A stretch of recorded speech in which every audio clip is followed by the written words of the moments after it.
ये कहानी है हमारे हीरो युहाव की, जिसने सिर्फ 6 साल की उम्र में ही असुरा गॉड की स्पिरिचुअल आई को एक्टिवेट कर लिया था। युहाव बचपन में तो काफी ज्यादा कमजोर था, क्योंकि उसे लेवल 10 तक पहुंचने में बाकी लोगों से 2 साल ज्यादा लगे थे। युहाव अपनी इस कमजोरी को कल्टीवेशन के रास्ते में नहीं आने देता, क्योंकि वो काफी ज्यादा मेहनती था और उसकी किस्मत में ही महान बनना लिखा है। युहाव ने अपनी सबसे पहली स्पिरिट रिंग ही 1 मिलियन ओल्ड स्पिरिट बिस्ट की हासिल की थी। ये बात मानना थोड़ी सी मुश्किल है, क्योंकि टैंग संग को भी शुरू में इतनी डिवाइन रिंग नहीं मिली थी। युहाव की ये रोमांचक स्टोरी उसी दिन से शुरू हुई जब युहाव सिर्फ 6 साल का था और वह कल्टीवेशन के दौरान अपनी स्पिरिट्स आई को एक्टिवेट कर लेता है। टैंग संग भी गॉड रेलम से युहाव को एक उभरते हुए सितारे की तरह देख रहा था। साथ ही साथ उसे अपनी डोलू कॉन्टिनेंट की काफी ज्यादा फिक्र भी हो रही थी। तभी उसकी वाइफ जावू टैंग संग को परेशान देखकर उससे सवाल करते हुए कहती है कि टैंग संग, क्या तुम ठीक तो हो? कहीं तुम्हें दोबारा से डोलू कॉन्टिनेंट की फिक्र तो नहीं हो रही? जिस पर टैंग संग उदासी के साथ बताते हुए कहता है कि यहाँ सेलेस्टियल रेलम में बस एक दिन ही मोर्टल रेलम के पूरे 1 साल के बराबर है। मैं नीचे जाकर डोलू कॉन्टिनेंट में ज्यादा वक्त गुजारना चाहता था, लेकिन मैं मजबूर हूँ। मुझे यहाँ अच्छाई और बुराई को कंट्रोल रखना है, जिसके लिए मुझे यहाँ सेलेस्टियल रेलम में ही रहना होगा। और नीचे की तरफ डोलू कॉन्टिनेंट तेजी के साथ बदल रहा है।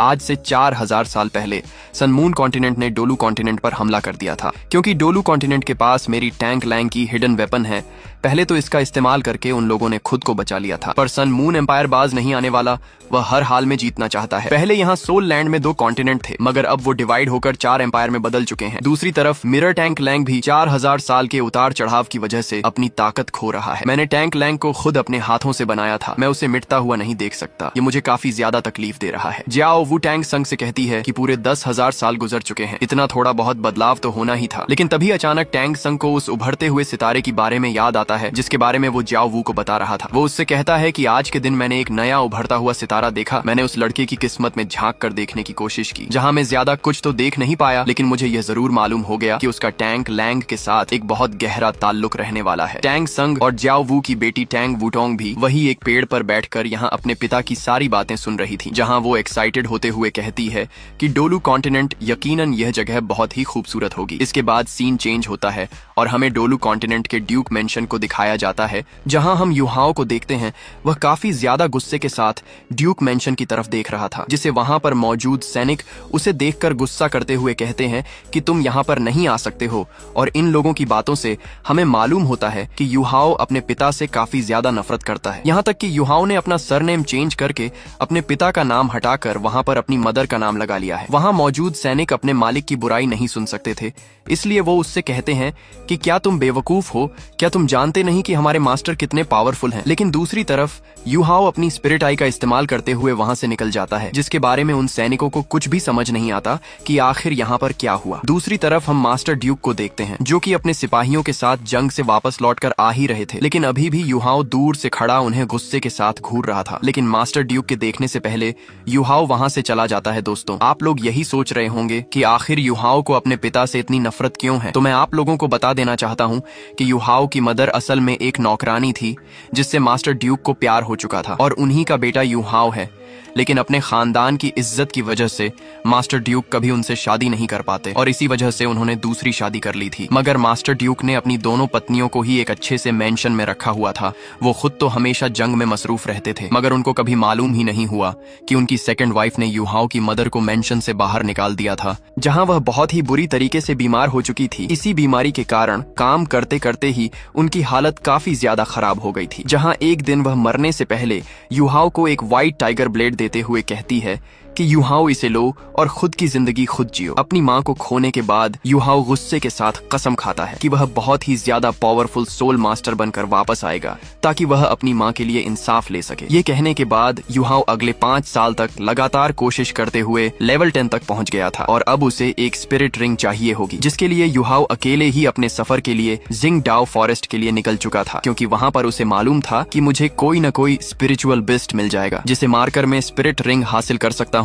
युहाव स्पिरिचुअल बिस्ट की तलाश में जंगल की काफी ज्यादा गहराई में चला गया था, और जब रास्ते में उसे प्यास और भूख लगने लगती है तो युहाव वहां पास ही में मौजूद एक झरने के पास चला जाता है, जहां से पानी पीने के बाद अब वो अपने खाने के लिए कुछ मछलियां पकड़ने की सोचता है। इन मछलियों को पकड़ने के लिए वो एक लकड़ी को अपने व्हाइट टाइगर ब्लेड से शार्प कर रहा था, और तभी उसे अपनी मदर की कुछ बातें याद आती हैं। युहाव की माँ ने उससे कहा था कि मास्टर ड्यूक ही तुम्हारे पिता हैं, तुम्हें उनकी इज्जत करनी चाहिए। लेकिन दूसरी दूसरी तरफ युहाओ तो उनसे नफरत करता है। इसी गुस्से और नफरत के कारण हम देखते हैं कि युहाओ ने एक बार फिर से अपनी स्पिरिट आई पावर एक्टिवेट कर ली थी, जिसकी वजह से हमें मालूम होता है कि उसकी पावर से उसके आसपास की चीजें काफी स्लो हो जाती हैं और युहाओ ने इन पावर्स का इस्तेमाल करके वहां पर काफी सारी मछलियां भी पकड़ ली थी। युहाओ उन मछलियों को भूनकर खाने ही वाला होता है, लेकिन तभी अचानक वहां पर एक खूबसूरत लड़की टैंगया आ जाती है, जिसकी आंखों में इन मछलियों के लिए काफी ज्यादा लालच दिख रही थी और वो युहाओ से कहती है कि इसकी खुशबू तो काफी ज्यादा अच्छी आ रही है, क्या तुम मुझे ये बेचोगे? लेकिन युहाओ तो उसका चेहरा देखकर समझ गया था कि अगर यह मछली मैंने इसे नहीं दी तो ये मुझे जिंदा ही खा जाएगी। इसलिए युहाओ मुस्कुराते हुए उस लड़की से कहता है कि अगर तुम चाहो तो इसे फ्री में खा सकती हो, जिस पर हम देखते हैं कि टैंगया भुक्कड़ों की तरह उस मछली पर झपट लेती है और खाने भी लग जाती है। तभी अचानक वहाँ पर एक दूसरा लड़का भी आ जाता है जिसका नाम बीबी था। वो यहाँ पर टैंगया को देखकर कहता है कि भुक्कड़ लड़की, तुमने देखा नहीं कि अभी तक तो उस बेचारे ने भी नहीं खाया था। टैंगया को यह सुनकर काफी गुस्सा आ जाता है, लेकिन दूसरी तरफ युहाओ मुस्कुराते हुए कहता है कि नहीं नहीं, इसकी कोई जरूरत नहीं। साथ ही साथ वो बीबी से भी कहता है कि क्या तुम भी एक खाओगे? जिस पर बीबी युहाओ की ये बात सुनकर कहता है कि फिर तुम क्या खाओगे? तो फिर युहाओ कहता है कि तुम फिक्र मत करो, मेरे पास और भी मछलियां हैं, मैं उन्हें बारबेक्यू करके खा लूंगा। जिसके बाद हम देखते हैं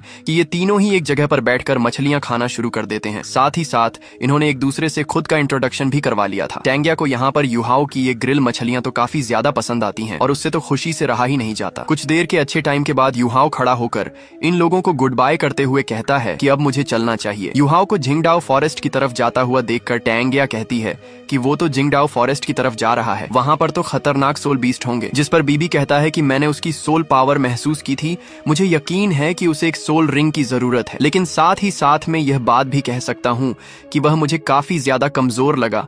वो वहां पर जाकर खुद की लाइफ को खतरे में डाल रहा है। दूसरी तरफ युहाओ इन बातों को न सुनते हुए जिंगडाओ फॉरेस्ट के अब सोल बिस्ट टेरिटरी में पहुंच चुका था, जहां उसे काफी खूबसूरत सोल बिस्ट और सोल प्लांट्स देखने को मिलते हैं। उसे मालूम नहीं था कि उसका आगे किस खतरे से सामना होने वाला है। युहाओ को यहाँ इससे पहले की भनक भी लग पाती, तभी अचानक वहां पर एक मंकी सोल बिस्ट ने युहाओ पर हमला करना शुरू भी कर देता है, जिससे युहाओ बचते हुए पीछे हट जाता है। वह मंकी बिस्ट काफी ज्यादा पावरफुल था, जो कि अपना एनर्जी अटैक सीधा युहाओ पर कर देता है और तभी युहाओ उस अटैक को रोकने के लिए अपना व्हाइट टाइगर ब्लेड को बाहर निकाल लेता है, लेकिन वह जानता था कि वो इस अटैक को डोज नहीं कर पाएगा। युहाओ इस एनर्जी अटैक से टकराकर दूर जा गिरता है, जहां उसके हाथ से व्हाइट टाइगर ब्लेड भी गिर चुका था, लेकिन वह जानता था कि अभी तक यह फाइट खत्म नहीं हुई, इसलिए वह जल्दी से दौड़कर दोबारा अपने ब्लेड को उठा लेता है। लेकिन दूसरी तरफ वो मंकी भी युहाओ को पकड़ लेता है। जहां युहाओ के पास अब कोई रास्ता नहीं बचता, वह अपने ब्लेड का इस्तेमाल करते हुए उस मंकी पर हमला कर देता है, जिसके कारण वो मंकी बिस्ट तो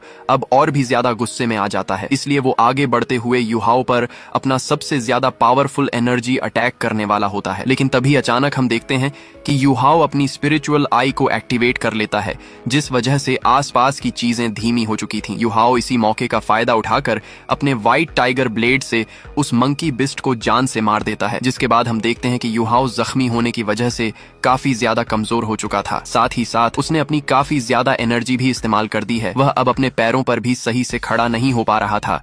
इधर मंकी बिस्ट के मरने की वजह से उसकी सोल रिंग भी निकलकर बाहर आ जाती है। युहाओ उसे देख पा रहा था, पर अभी उसके पास इतनी एनर्जी नहीं थी कि वो उसे एब्जॉर्ब कर पाए। लेकिन तभी अचानक हम देखते हैं कि युहाओ के आसपास चारों तरफ एक कोल्ड कोहरा पड़ गया था। साथ ही साथ वहां पर एक और बड़ा स्पिरिचुअल बिस्ट भी आ जाता है। युहाओ को समझ नहीं आ रहा था कि अब वो क्या करे। उसे ठंड भी लग रही थी, लेकिन अब उसके पास इतनी एनर्जी नहीं है कि वो खड़ा होकर भाग भी सके। जबकि साथ ही साथ हम यहाँ पर उस क्यूट से सोल बिस्ट को भी देखते हैं, जो कि युहाओ के सामने आकर खड़ा हो जाता है।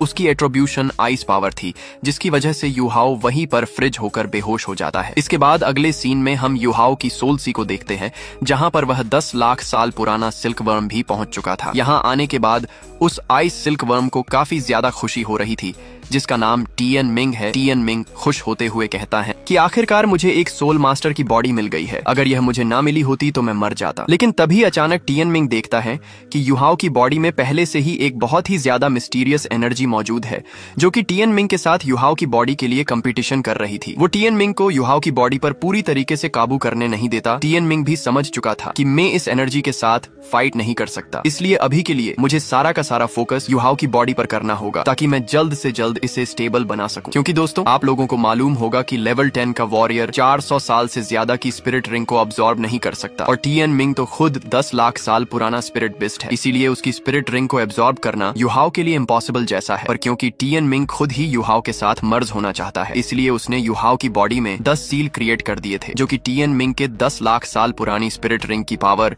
सिर्फ 400 साल की स्पिरिट रिंग के बराबर कर देता है। और बाकी की पावर उसने सील कर दी थी, जिसकी वजह से अब युहाओ होश में आ चुका था। लेकिन युहाओ को समझ नहीं आ रहा था कि आखिर वह किस जगह पर मौजूद है। और यहाँ टिएन मिंग उसे बताता है कि यह तुम्हारी सोल सी है बेवकूफ। लेकिन युहाओ को इस बात पर यकीन नहीं होता। वो हैरान होते हुए कहता है कि वैसे तुम कौन हो, जिस पर टिएन मिंग उसको खुद से इंट्रोडक्शन करवाता है। साथ ही साथ वह युहाओ को बताता है कि मुझे मालूम नहीं था कि तुम इतने बेवकूफ होगे, क्योंकि तुम्हारी बॉडी के अंदर तो बहुत ही ज्यादा स्पिरिट एनर्जी है। स्पिरिट एनर्जी को तुम स्पिरिट पावर की तरह अपनी आंखों के जरिए इस्तेमाल करते हो। ये तो तुम्हारी बॉडी में पहले से ही मौजूद है। युहाओ के तो ये सारी बातें सर के ऊपर से जा रही थीं, जिस पर टिएन मिंग कहता है कि चलो मैं तुम्हें सिंपल करके बताता हूँ। मैं एक 10 लाख साल पुराना स्पिरिट बिस्ट हूँ। पूरे सोल लैंड में मेरे जैसा कोई स्पिरिट बिस्ट मौजूद नहीं, और मैंने अपनी स्पिरिट रिंग तुम्हें दे दी है, यानी कि तुम्हें बहुत ज्यादा फायदा हुआ। आज के बाद तुम मुझे बड़ा भाई टिएन मिंग कहकर पुकारोगे। युहाओ ये सुनकर हैरान होते हुए कहता है कि तुम तो 1 मिलियन साल पुराने स्पिरिचुअल बिस्ट हो, जबकि मैं तो लेवल 10 का ही वॉरियर हूँ। 400 साल से बड़ी स्पिरिट रिंग तो मैं एब्सॉर्ब भी नहीं कर सकता, और इसके अलावा तुम जैसा पुराना स्पिरिचुअल बिस्ट मुझ जैसे को क्यों चुनेगा। टिएन मिंग ये सुनकर मुंह बनाते हुए कहता है कि किसने कहा, मैंने तुम्हें चुना, मुझे तो बस करना पड़ा। अगर मैं ऐसा ना करता तो शायद मैं मारा जाता। साथ ही साथ वो युहाओ को दिखाते हुए कहता है कि देखो, मैंने यहाँ पर 10 सील बनाकर रखी हुई है, जिन्होंने मेरी पावर थोड़ी कम कर दिया, और अब मेरी स्पिरिट रिंग भी 400 साल के बराबर है। साथ ही वह युहाओ को यह भी बताता है कि जैसे जैसे तुम कल्टीवेट करोगे, तुम्हारी फिजिकल स्ट्रेंथ बढ़ती जाएगी, और उसी तरह तुम्हारी ये रिंग भी बदलती चली जाएगी। जो सुनकर युहाओ काफी ज्यादा खुश हो जाता है, क्योंकि ये हिस्ट्री में पहली दफा होगा जो कि स्पिरिट रिंग भी खुद के फॉर्म को चेंज करते हुए धीरे धीरे पावरफुल होती चली जाएगी। इसके बाद टिएन मिंग कहता है कि सिर्फ यही नहीं, मैंने तुम्हें 4 सोल स्पिरिट टेक्निक्स भी दी है। हाँ, मेरे पास कोई स्पिरिट बोन तो नहीं है, लेकिन मैं तुम्हारा स्पिरिट गार्डियन बन चुका हूँ। युहाओ का तो यह सब सुनकर खुशी से ठिकाना नहीं रहता कि मेरे पास स्पिरिट गार्डियन होने के साथ साथ 4 सोल टेक्निक्स भी हैं। टिएन मिंग युवाओं से पूछता है कि यह सब मजेदार है ना, जिस पर युहाओ भी चोमू की तरह सिर हिलाता है। लेकिन तभी टिएन मिंग उसको हैरान करने वाली बात बताता है। वो उसे बताता है कि मैंने तुम्हें जो स्पिरिट रिंग दी है वो आइस एट्रीब्यूशन स्पिरिट रिंग है, इसलिए तुम उसे अच्छी तरीके से यूज नहीं कर सकते। तुम्हें और भी स्पिरिट रिंग चाहिए होंगी जो कि आइस की पावर रखती हो, और फिर धीरे धीरे करके तुम इन चारों टेक्निक्स को अच्छे से परफॉर्म कर पाओगे। तभी युहाओ उससे सवाल करते हुए पूछता है कि वैसे तुम बताना चाहोगे कि मेरी फॉर्म टेक्निक्स क्या है, जिस पर टिएन मिंग उसे जवाब देते हुए कहता है कि वह तो तुम्हें खुद ही मालूम करनी होगी, लेकिन अभी के लिए तुम सिर्फ सपोर्ट टाइप की तकनीक ही इस्तेमाल कर पाओगे। तुम्हारे अटैक सोल टेक्निक्स काफी ज्यादा वीक है, तुम खुद भी बहुत कमजोर हो, तुम्हें अपनी बॉडी पर ज्यादा से ज्यादा काम करना चाहिए। युहाओ ये सारी बातें सुनने के बाद कहता है कि अब मुझे धीरे धीरे कुछ कुछ समझ आ रहा है, और मुझे ज्यादा से ज्यादा मेहनत करनी होगी ताकि मैं कामयाब बन सकूं। टिएन मिंग को अब दूसरी तरफ नींद आने लगी थी। वो युहाओ की यह बात सुनकर कहता है कि अच्छा हुआ, तुम्हारे इस छोटे से दिमाग में कोई बात तो बैठ गई, अब चलो भागो यहाँ से, मुझे नींद आई है। और ये कहते ही वो युहाओ को उसकी सोल सी से बाहर निकाल देता है, और इसी के साथ ये एपिसोड यहीं पर खत्म होता है। दोस्तों, यहाँ तक आ ही गए हो तो वीडियो को एक लाइक जरूर करें, और भी ऐसी ही मजेदार वीडियो देखने के लिए चैनल को भी जरूर सब्सक्राइब करें। हम मिलेंगे आपसे बहुत ही जल्द अगली ऐसी ही धमाकेदार वीडियो में, तब तक के लिए गुड बाय।